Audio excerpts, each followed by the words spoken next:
नमस्ते, यहाँहरूलाई मेरो नेपाली किचनमा स्वागत छ।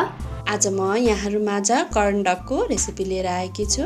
यो चाहिँ स्ट्रिट फुड हो र धेरैजनाले मलाई कर्न डकको रेसिपीको रिक्वेस्ट पनि गर्नुभएको थियो र आज मैले लिएर आएकी छु र घरैमा सजिलैसँग हामीले बनाउन सकिने यो कर्न डकको स्वाद पनि एकदमै मिठो हुन्छ।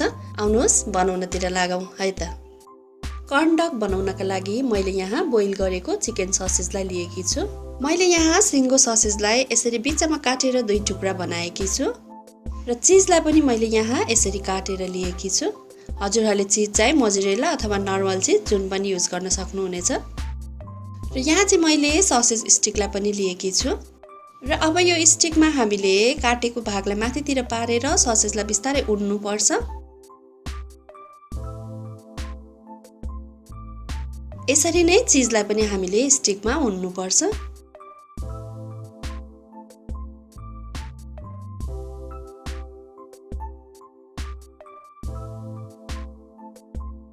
यसै गरी सबैलाई बनाउँदै जाने। यदि चीज छैन भने चाहिँ हामीले ससेजको मात्रै पनि कर्न डक बनाउन सक्छौं। यहाँ मैले सबै तयार गरिसकेकी छु। अब चाहिँ एउटा बोलमा मैले 1 कप मैदालाई लिएकी छु। यसमा 1 चम्चा बेकिङ पाउडरलाई पनि राख्नु पर्छ। 1 चम्चा चिनीलाई पनि राखेकी छु। आधा चम्चा नुनलाई पनि राखौं। अब यसलाई राम्रोसँग मिक्स गर्नु पर्छ। अब आवश्यकता अनुसार दूधलाई राख्दै यसलाई हामीले मिक्स गर्दै जानु पर्छ।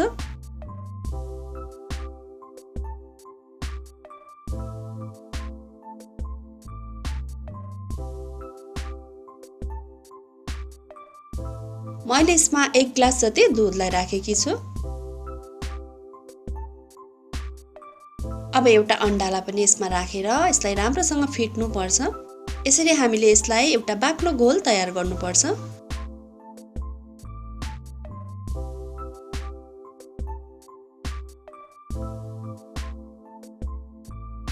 अब एउटा ग्लासलाई लिएर म यो घोललाई यो ग्लासमा राख्दै जान्छु।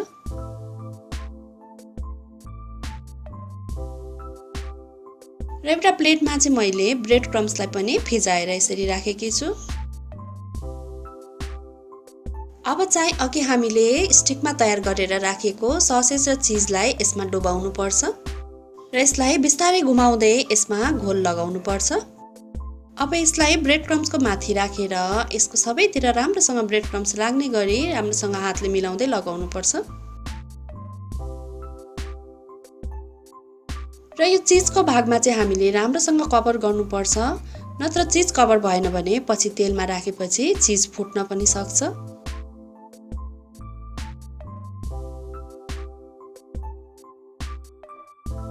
यसरी नै सबै बनाउँदै तयार गर्दै जाने। कर्न डक फ्राई गर्नका लागि मैले यहाँ कराईमा तेललाई तताइसकेकी छु। तेल चाहिँ हामीले मिडियम हिटमा तताउनु पर्ने हुन्छ।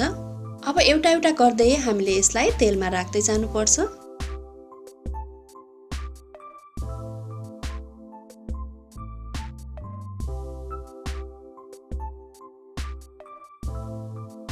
अब यसलाई हामीले सबैतिर पल्टाइ पल्टाइ गोल्डन ब्राउन हुन्जेलसम्म फ्राई गर्नुपर्छ।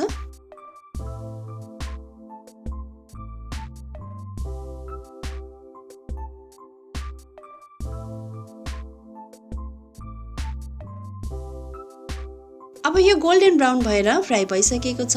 अब यसलाई हामीले तेलबाट बाहिर निकाल्नु पर्छ।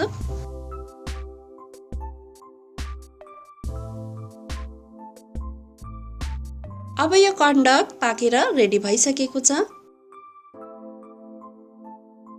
यसलाई हामीले आफूलाई मन परेको सस अथवा अचारसँग खान सक्छौं।